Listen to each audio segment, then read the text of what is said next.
Good morning students. Welcome to the digital classroom with Holy Heart Schools. Today is the second day with our topic Earth as a planet. In today's video we will be learning about the shape of the Earth. While going through this topic we will be learning some new words like number 1 horizon, a line at which Earth's surface and sky appear to meet. Number 2 navigator, a person who navigates a ship, aircraft, etc. Number 3 explorer, a person who explores unfamiliar areas. So let's start. But before starting up with the topic, let's have a brief about today's topic. If I ask what is the shape of the earth, you all must be thinking that the shape of the earth is round. That is pretty obvious as everybody knows that. However, if we look back to our history, there is a long list of stories of people terrible fear of falling off the edge of the earth. But later we came to know that earth is spherical in shape. And this has been proved by many mathematicians and philosophers like Pythagoras, Aristotle, Copernicus and Aryabhat. In this video we are going to look at the evidences or the proofs that hopefully convince us about the shape of the earth. So let's start with the reading. In ancient times, people believed that shape of the earth was flat like a disc and it has steep edges. Edges means the outside limit of an area. People feared that they would fall off the edges, like Copernicus had that fear. Today we know that earth is spherical in shape, but it is not perfect sphere. It is bulging at the equator and flattened at the poles. The famous philosopher Pythagoras in the 6th century BC said that the earth was spherical in shape, but people did not believe him. Later on, Aristotle, Haramira, Aryabhat and Copernicus also said that the earth is spherical in shape. Today, we have several convincing proofs to support the spherical shape of the earth. Some of them are: number 1, the sun and the other planets. In our solar system, all the heavenly bodies are spherical in shape, especially planets. So earth is also a planet, so it can't be an exception. Thus, the earth should also be spherical in shape. Now coming to the next proof is the sunrise and the sunset. We know that sun rises in the east and sets in the west. The time of sunrise and sunset is not same at the different places of the earth. When the part of the earth which is facing the sun experience sunrise, the other side experience sunset. If the earth had been flat in shape, then all the places of the earth would have sunrise and sunset exactly at the same time. But it is not so. This proves that earth is spherical in shape. So now let's read. We know that the sun rises in the east and sets in the west. The time of sunshine and sunset is not the same at different places on the earth. As the earth rotates on its axis, axis is an imaginary line on which the earth rotates from west to east. People living in the eastern area see the sunrise earlier than those living in the west. Had the earth been flat in shape, then all the places on the flat earth would have sunrise and sunset exactly at the same time. Next we have proof number 3, the circular horizon. If we look from a height or from a tall building, the edges of the earth look circular in shape, and this is only possible only in case of the spherical body. So let's read the circular horizon. If we look around from any place, whether a hilltop or from a tall building, the edges of the earth look circular in shape. The extent of this circular horizon increases with the increase in altitude of the observer. This is possible only in case of the spherical body. Had the shape of the earth been flat, the extent of visible area and its horizon would remain the same, irrespective of increase or decrease in the altitude of the observer. Now the next proof we have is the circular shadow. This involves the moon, our closest neighbor in the solar system. The various phases of moon can be visible from the earth. People have been observing the moon surface for thousands of years, and if notice that the lit up portion of the moon has different amount visible at different times. This way that these crescents are visible. This is only possible if the shape of the moon is round.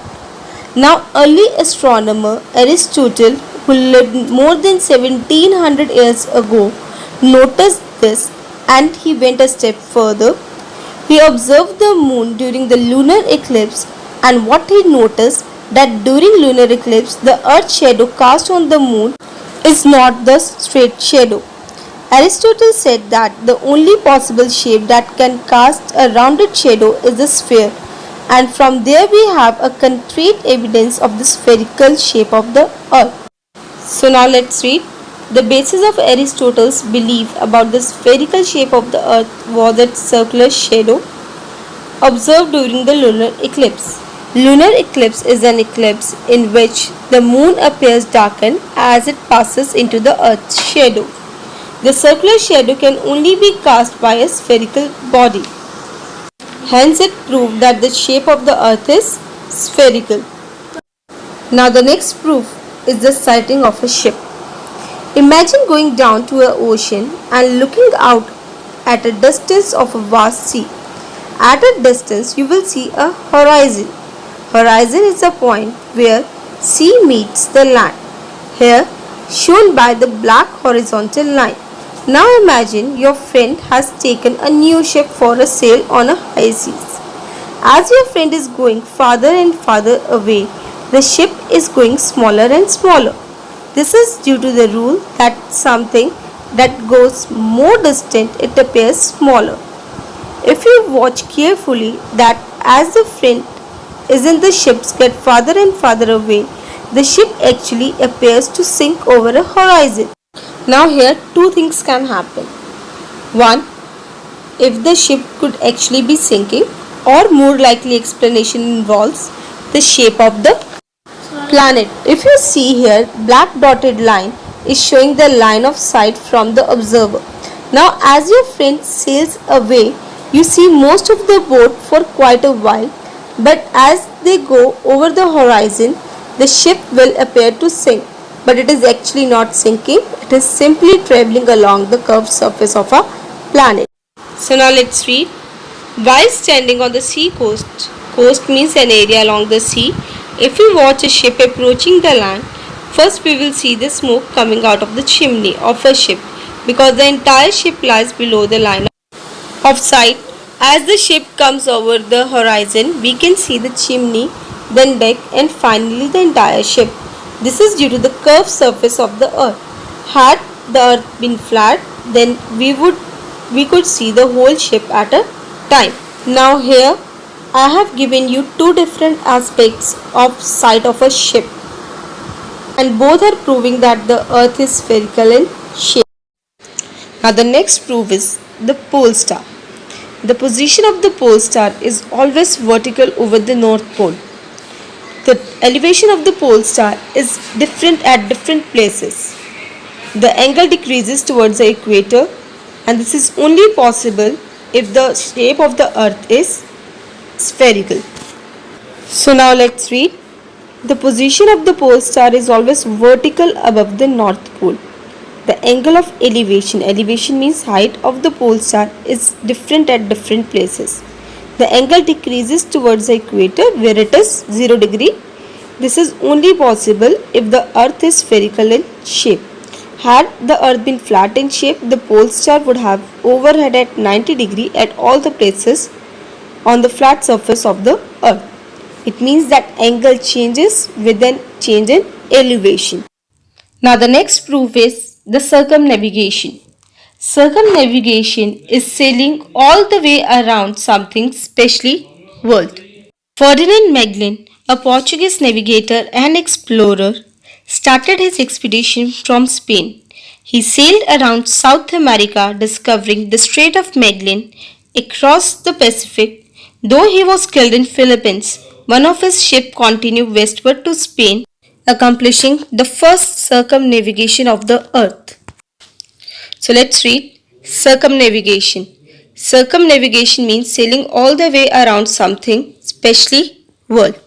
We know that the sailors have been traveling around the world in different directions, and almost all of them came back to the starting point. In the early years of the 16th century, Ferdinand Magellan, a Portuguese navigator and explorer.